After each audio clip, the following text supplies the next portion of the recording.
To mabantayan mahigala, grabe ang sugbo. Mo na kung giingon nga ang katawhang subuanon sa akong kulom kaghapon pagmata na Cebu, ha?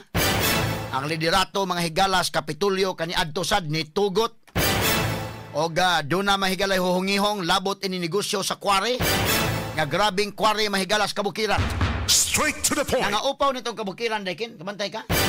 O muadto ka mahigalas sa Haklupan. Adto ka sa Haklupan dito ko personally, wa pa nako wa pa nato may gala ma-play or do na post ako tong uban wa pa nako ma-play ang tanan nga mga panghitabo dito mga higala o sa atong pagbisita dito gawas nga ang riprap mga kaigalaan sa Mananga River gipagamyan man ang sapa o na may galang mo awas gud na hinuon mga sukitig paminaw ang kabukiran sa day kanang Haklupan padung dito grabe nangapahak yun ha unsa naman ay mahabilin nato mga bukid.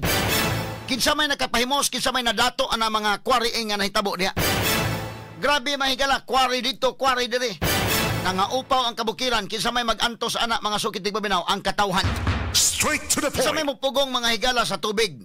Unsa pag-absorb sa tubig ngadto sa yuta. Kawa na may mga kakahuyan. Nangaupaw naman mahigala.